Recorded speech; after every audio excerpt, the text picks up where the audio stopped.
Hello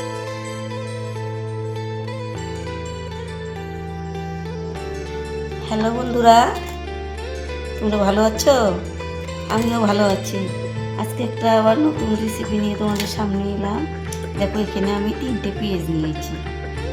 এরকম বড় বড় 3টে পেঁয়াজ নিয়েছি, এবার ছুলে পরিষ্কার করে নিয়েছি। এখানে এই পেঁয়াজ দিয়ে আমি একটা পকোড়া তৈরি করব। এরকম পকোড়া তৈরি করি, তোমরা পুরো ভিডিওটাই দেখবে, আমার সঙ্গে থাকবে। দেখো, এই পেঁয়াজটা আমি এইভাবে কেটে নেব। দেখো, এইভাবে আমি কেটে নিচ্ছি। দেখো দেখো এইভাবে কাটবো। দেখো এইভাবে কেটে নিয়েছি। দেখো এইগুলো এইভাবে কিন্তু কেটে নিয়েছি। সব এগুলো আমি এইভাবে সবগুলো কেটে নেব। দেখো, আমি সবগুলো এইভাবে কিন্তু কেটে নিয়েছি। দেখো, এইরকম আমি চওড়া করে কেটেছি। এগুলো আমি এরকম ঝুড়ো ঝুড়ো করে নিব। দেখো, এই বাসনের মধ্যে আমি এগুলো নিব। দেখো, 1 চামচ লবণ দিয়ে দিলাম। লবণটা দিয়ে এটা একটু মেখে নেব। আমি এখানে জল ব্যবহার করব না।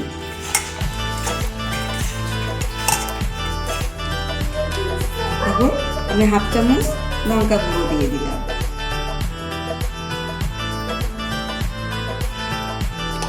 দেখো, লঙ্কা গুঁড়োটা দিয়ে একটু মেখে নেব। দেখো, আমি কিন্তু এখানে জল ব্যবহার করব না, এই পেঁয়াজের জলেই আমি করব এটা।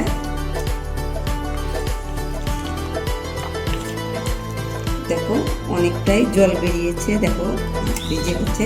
এখন দেখো, এখানে আমি 100 গ্রামের মতো বেসন দিব। অল্প অল্প করে বেসন দিব। 3টে পেঁয়াজে আমার 100 গ্রামের মতো বেসন লাগবে।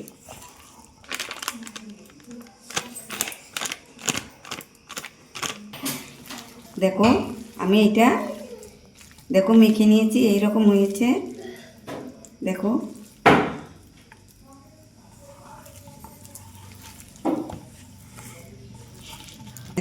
এর মধ্যে আমি এই জোয়ানটা দিয়ে নিলাম। একটু ডুলে নিয়েছি, এটা দিয়ে দিলাম। এটা কিন্তু এইরকম হয়েছে। তেল বসিয়ে দিয়েছি। এই তেলের মধ্যে এখন আমি দেখো এইভাবে ছেড়ে দিব।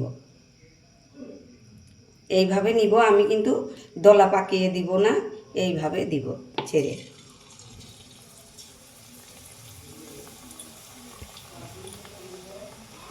এইভাবেই আমি ছেড়ে দিব।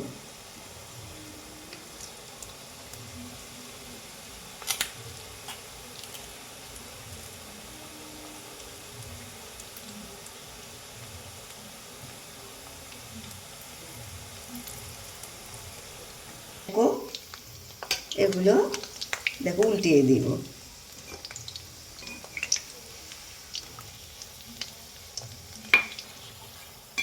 দেখো, এগুলো কত সুন্দর হয়েছে। এখন এগুলো হয়ে গেছে, আমি উঠিয়ে নিব। দেখো, এগুলো আমি উঠিয়ে নিচ্ছি।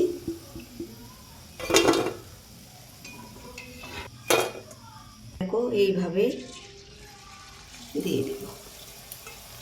সবগুলো এইভাবে ভেজে নিব। বন্ধুরা, দেখো আমার পেঁয়াজের পকোড়াগুলো কীরকম হয়েছে। দেখো, দারুণ হয়েছে না? এইভাবে ঘরেই তোমরা এরকম পেঁয়াজ দিয়ে পকোড়া বানিয়ে খাবে, দেখবে দারুণ লাগবে। চায়ের সঙ্গে খাও, সস দিয়ে খাও, দেখবে দারুণ। বিকেলের আড্ডাটা জমবে না, দারুণ জমে যাবে। তোমরা এইভাবে খেয়েও দেখবে। দেখো, সুন্দর হয়েছে। দেখো, দারুণ হয়েছে। দেখো, সস দিয়ে খেতে কিন্তু দারুণ লাগবে। দেখো, একটু খেয়ে আমি দেখি কীরকম হয়েছে। কী আর বলবো, অসাধারণ। ভাবাই যায় না যে এত টেস্ট সস দিয়ে খেতে। তাহলে আমার এই পকোড়া যদি ভালো হয়ে থাকে, তোমরা আমাকে একটা লাইক কমেন্ট শেয়ার করবে, বন্ধুদের মাঝে শেয়ার করে দেবে অনেক অনেক, যাতে আমি আগ বাড়িয়ে যেতে পারি। তাহলে এরকম নতুন ভিডিও নিয়ে আবার তোমাদের সঙ্গে দেখা করব। তোমরা ভালো থেকো, সুস্থ থেকো। থ্যাংক ইউ বন্ধু।